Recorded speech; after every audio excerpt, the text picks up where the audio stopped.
no se volvieron a reunir hasta el año pasado. Y entonces el comercio no se paró, el comercio siguió. ¿Y en qué ha seguido? En estos acuerdos, el CAI, etcétera, etcétera. Todos los demás que tenemos, nosotros tenemos muchos acuerdos con muchos países.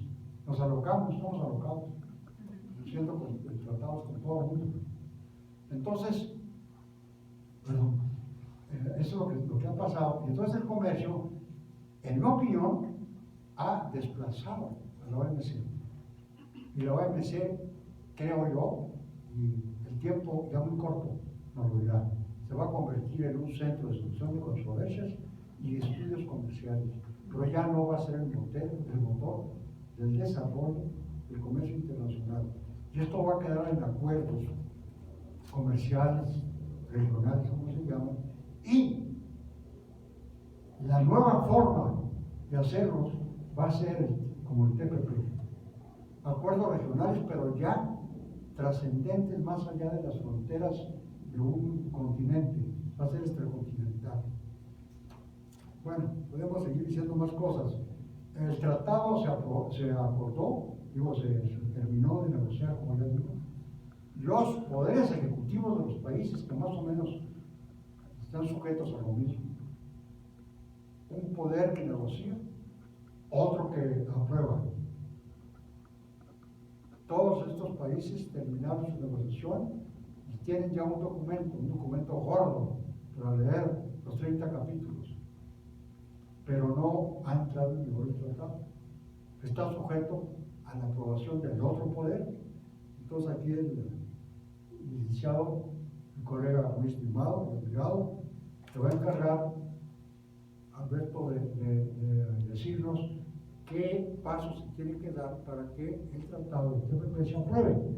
Y más o menos todos los países ahorita están en el proceso de aprobación por el Poder Legislativo. El Ejecutivo negocia, el Legislativo aprueba o desaprueba. Vamos a ver qué sucede. Y como está el asunto, el brasero está muy ardiente, elecciones, cambios de gobierno, Brexit y las barbaridades que estamos viendo por otros lados, pues auguran cosas interesantes. Muy bien, con esto termino. Muchas gracias. Muchas gracias, doctor. Yo me voy a poner de pie porque traigo una presentación. Y bueno, primero que nada agradecerle al doctor la oportunidad y el honor pues, de compartir aquí la conferencia con usted. Siempre me sentiré honrado, lo disfrutaré mucho. Y agradecerles a todos ustedes el tiempo que se han tomado de acompañarnos. Me voy a tener que cruzar un poquito aquí. Vamos a encender el proyector, ya está en proceso. Como explicaba el doctor Cruz Miramontes, la parte que me toca a mí es hablar acerca del proceso de aprobación ulterior después de que el texto fue propiamente negociado. En lo que arranca la proyección quisiera hacer una breve introducción y decirles que mucho de lo que se dice en medios acerca del TPP es esencialmente falso. Por ejemplo, se dice que es un tratado que nadie conoce su contenido. Bueno, evidentemente, como el doctor ya apuntó acertadamente, pues la negociación por su propia naturaleza tiene que ser en secrecía, porque si no, imagínense lo que pasaría, podría haber hasta distorsiones económicas muy fuertes si se sabe, por ejemplo, con antelación qué es lo que se está negociando en un tratado. Ustedes saben que hoy en día la especulación económica ocurre en segundos. Entonces, imagínense que dijeran, oye, que no van a entrar los coches, pum, el mercado de valores automáticamente, las acciones de los vehículos bajarían, ¿no? Estoy poniendo un ejemplo arbitrario, desde luego. O que dijeran, no se va a permitir la circulación de este tipo de bienes, pues obviamente también podría afectarse. Entonces, bajo esa óptica, se han dicho muchas mentiras. Se dice que la información está guardada así casi en una bóveda de kriptonita, que nadie sabe cuál es el contenido del tratado. Bueno, pues les tengo una noticia. Si ustedes acceden al sitio web de la Secretaría de Economía, ahí viene el texto completo. O sea que si quieren darle lectura a los 30 temas que nos decía el doctor Cruz Miramontes, tienen el tiempo y no se vuelven locos, como decía el doctor, pues porque evidentemente esto es un trabajo colectivo, hay muchas mentes de por medio, sí se puede hacer. Es más, hasta hay un resumen ejecutivo del TPP. Por si uno no tiene el tiempo, por si uno no se interesa en leer el texto completo, está el resumen ejecutivo. Y precisamente es importante compartir con ustedes cómo es el proceso para la aprobación de los tratados. Esto no es exclusivo del TPP, sino es el marco jurídico que tenemos en general para todos los tratados de cualquier índole, y luego voy a hablar específico de las características de un tratado como el TPP, es decir, un tratado en materia económica. Bueno, en primer lugar, como sabemos, los tratados son lo más parecido a un contrato, son actos jurídicos internacionales, a diferencia de lo que ocurre con un contrato que lo podemos celebrar entre particulares. Los tratados los celebran estados, ¿sí? Estos actos jurídicos internacionales están regidos por el derecho internacional público.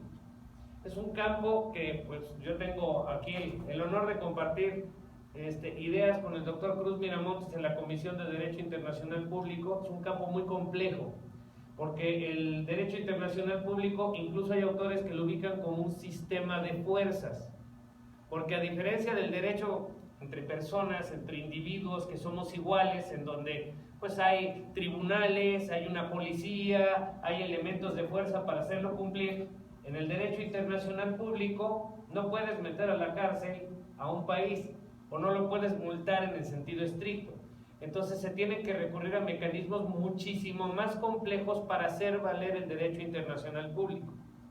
Por ejemplo, la Organización de las Naciones Unidas, cuando se decide imponer una sanción a un país, bueno, pues hay una pequeña camarilla que es el Consejo de Seguridad que puede vetar la decisión. Entonces no es una votación democrática como nosotros pudiéramos entenderla o como pudiera ser una relación de igual a igual. Todos los que forman parte, los miembros permanentes del Consejo de Seguridad, son los que ganaron la Segunda Guerra Mundial. Entonces, todos los países pueden estar indignados contra, qué sé yo, contra Israel por algún acto que hubiera desplegado. Estados Unidos dice sí, pero no va el castigo, pues no va. O sea, no son las mismas reglas. Entonces, los tratados son actos jurídicos internacionales y los rige el derecho internacional público, tanto para el tema de validez como para el caso de terminación. El derecho interno, es decir, las leyes que tenemos cada país, deben de designar el órgano del Estado que va a tener competencia para, primero, celebrarlos. ¿Dónde podemos encontrar esto? En el artículo 1 de la Convención de Viena sobre el derecho de los tratados. Es un tratado de cómo hacer tratados. Y ahí se establece precisamente cuáles son las características de un tratado internacional, quién lo debe celebrar, quién lo debe de ratificar y cómo se debe de adoptar dentro del derecho interno de los países. El derecho interno también debe establecer los órganos y procedimientos necesarios para ratificarlos. Aquí hay que hacer una distinción muy clara. La negociación, hay gente que dice ahorita, no, es que se está negociando el TPP. No, perdón, el TPP ya se negoció. De hecho, existe una serie de fases, incluyendo la adopción, en donde el texto pues ya no se puede uno echar para atrás, es hasta una palabra de caballeros, por así decirlo, o de damas, según sea el caso, para no poder modificar el contenido del tratado. No es que en este momento todavía se esté viendo a ver de qué va a ser el TPP. El TPP ya está negociado y ahí está el texto. Esa primera fase es la negociación y la adopción del texto.